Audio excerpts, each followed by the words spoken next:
Iran cannot win a war against the US, and yet Tehran is heading toward a confrontation that it can hardly fend off militarily. That may seem irrational, but it isn't. From the regime's perspective, not escalating has now become more dangerous than escalating. Anyone who gives in is inviting the next blow, and anyone who doesn't strike back loses their legitimacy domestically. Anyone who allows themselves to be disarmed must submit to the next demand. In this video, we will talk about the background, but we will also learn what today's events have to do with Rome and Carthage and the Battle of Karbala in 680 in Iraq. Holy moly, now save the most at Holy with my code.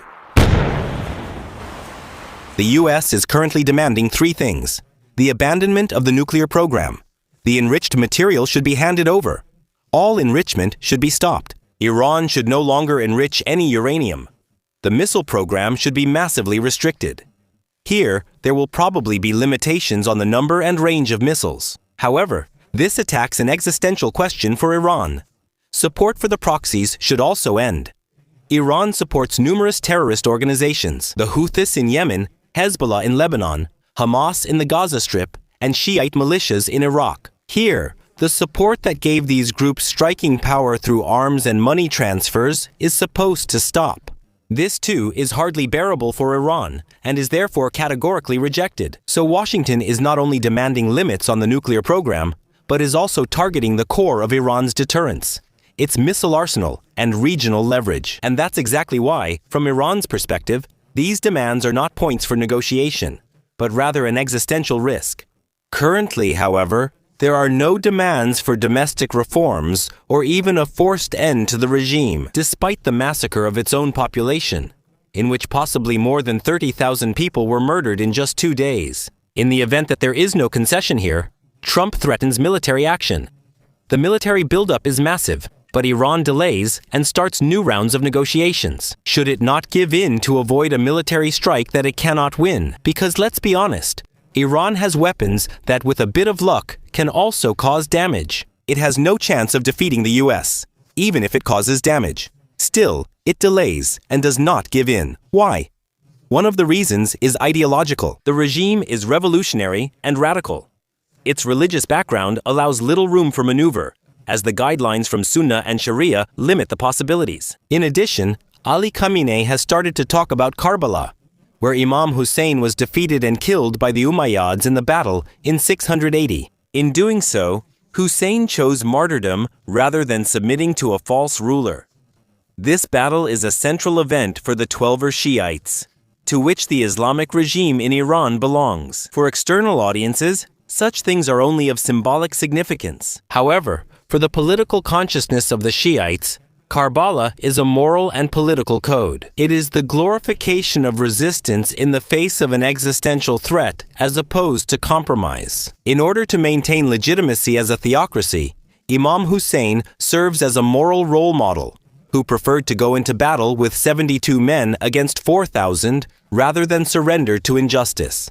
The idea of dying standing up rather than living on your knees is therefore diametrically opposed to the US logic of proportional responses and coercive diplomacy. There are also strategic reasons. While negotiations are still ongoing, they are only taking place at all because Iran has credible deterrence. This is based on horizontal escalation. That means spreading the conflict over the largest possible area. His drones, the Shahed series, are not meant for a decisive victory over an enemy, but rather for a doctrine of endurance that aims for the constant attrition of the enemy. Not to defeat him, but to force him to give up. This doctrine is the result of the regime's limitations, which lacks the means for decisive victories, but was still able to stop Iraq in the 8-year war through sheer endurance and willingness to sacrifice. Its missiles and its proxy terror organizations can cause problems for the US and Israel if the nuclear program is attacked. Therefore, giving up these two things would be equivalent to surrendering to the US and Israel. For the historian, the Third Punic War comes to mind here, in which Carthage faced a superior Rome. To secure their own survival and avoid a hopeless war, they even handed over all their weapons in 149 BC to appease Rome. Afterwards, Rome demanded that the now disarmed Carthage demolish the city and relocate away from the sea, which would have reduced Carthage to an economic provincial village. Carthage decided to fight and was defeated, certainly also because they lacked weapons afterwards. So why should Iran give up the two main means of forcing negotiations, the missiles and the proxies, if it would then be helplessly exposed to further demands from the USA, demands that could later even include the abolition of the regime? But do you know what might have saved Carthage? A wall of fire. That's where today's sponsor can help you. When I research the war in Ukraine, Military Land is one of the best sites for it. However, they block IPs from Panama, which is why I absolutely need a VPN. With CyberGhost VPN, today's sponsor, I can not only access Military Land encrypted and without logs, but also bypass the geo-blocking of 40 different streaming services. With just 2 clicks, you can select one of the 100 countries that CyberGhost offers to unlock content blocked in your region, including in the UK, which is why I can access probably the best documentaries ever, namely those from the BBC with CyberGhost. That's why no logs are kept, so no one can track which sites you have visited. Of course, logs are also kept, so it is possible to track which sites you have visited. L'Aventura. We are L'Aventura. That's morbid. This is the following. Wanru.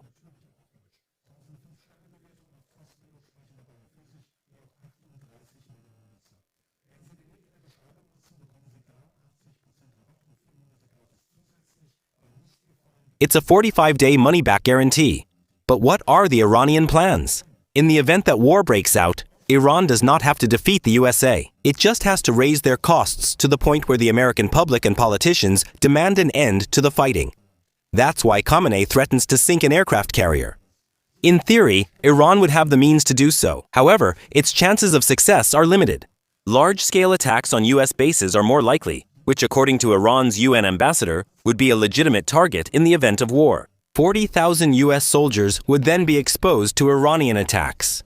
Losses would be likely. Attacks on the world's oil supply would also be conceivable. The Strait of Hormuz wouldn't even have to be completely blocked. Even attacks with occasional hits would massively increase oil prices, due to drastically higher insurance and transportation costs. Attacks on the oil infrastructure of US allies in the Gulf are also absolutely conceivable. Back in 2019, Iran attacked oil infrastructure in Abqaiq and Shurais. They can do it again. If you then connect coffins coming home covered with US flags, rising gas prices in the US, and US voters, 70% of whom across all parties are against intervention, then Iran's plan becomes obvious. It believes it can hold out longer than Trump. However, another problem is diplomatic. Iran has systematically misunderstood how diplomacy concerning it now works. So in February 2022, there were negotiations about another nuclear deal. On the 21st of February, the negotiations were reportedly close to being finalized, until Putin's speech effectively announced the war in Ukraine. The deal collapsed as a result. Iran thought that Europe would fall into an energy crisis because of this. Western unity would collapse, and Iran's negotiating position would massively improve. Within the Iranian delegation, the phrase, "winter is coming," inspired by Game of Thrones, became popular. However, the bet based on this idea failed. Europe did not freeze, and Iran did not sign an agreement that would have reduced its sanctions. Ali Hashem argues in Foreign Policy, Iran does not understand that everything has just changed in Washington. They believe they have time, and that everything in the US is running with the usual institutional sluggishness. That is different now, since Trump is aiming for quick and visible victories. Tehran, on the other hand, seems to believe it can stretch the negotiations until the midterm elections. The 12-day war is an example here.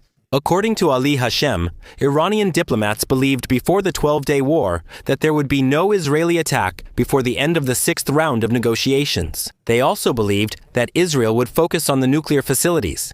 In reality, the attack happened earlier and initially focused on Tehran and the military leadership. In the end, even the US intervened. When the ceasefire came into effect, the Iranians thought the negotiations would continue as before. In reality, everything had changed. Important infrastructure had been destroyed during the war, especially the nuclear facilities. Iran's negotiating position had been fundamentally weakened. At the same time, Iran believed it was once again in a position like in 2015. Back then, there was a unique constellation of political willingness to negotiate in Washington, strategic flexibility in Tehran, and an international environment that supported compromises. Now, however, Washington is demanding concessions not only on the nuclear program, but also on ballistic missiles and proxies. That explains, according to Ali Hashem, why the Iranians still believe that the military buildup is intended to facilitate negotiations and is not just pure escalation. In addition, Iran acts as if Assad's Syria and a strong Hezbollah and Hamas still exist. He misunderstands that Trump, precisely because there was no escalation after previous strikes, whether against Qasem Soleimani or the nuclear facilities during Operation Midnight Hammer, probably believes that, due to the overwhelming power of the U.S. armed forces, he holds the reins of action this time as well, and therefore, from his perspective, he will get what he wants in the end anyway. But wars remain limited only if both sides want that. That was the case in the 12-Day War. That would no longer be the case with significantly more extensive attacks that threaten Iran's own structures. Especially since Iran, precisely because of its weakened position, no longer sees itself in a position to make any significant concessions. From Iran's perspective, it absolutely makes sense to stand firm and not give in, for domestic and ideological reasons because of Karbala, to maintain deterrence regarding its missiles and proxies, and from a strategic perspective, because it only has to hold out longer than the US, which Iran believes it is capable of doing. Once again, thanks to CyberGhost for supporting us with this ad. If you also want to browse the internet safely with a VPN, click the link in the description and get 83% off, plus 4 months free. Can the attack still be avoided? Share your thoughts in the comments. If you enjoyed the video, please like it to support the algorithm. Leave a comment if you have anything to add. And if you're new here, I'd like to invite you to subscribe to the channel and click the bell so you don't miss future videos. That's all from me for now. Thank you for your attention. See you soon, and thanks to Patreon supporters and YouTube members. In particular, I would like to thank Lieutenant Colonels Mahamuri and Thomas Komp, as well as Lieutenants Vision, Soundlab, Robert Wiel, Matt Burke, Möter 1000 Beertainment, Janis Gü, NTX, Sascha Müller, Cunningham, Oistres, Jans vom Eck, Uwe die Fremen, Nickname 2Bib, Carsten Schulz, Gulasch Nasher 4000 and Tequila 42. Thank you. This couldn't have happened without you.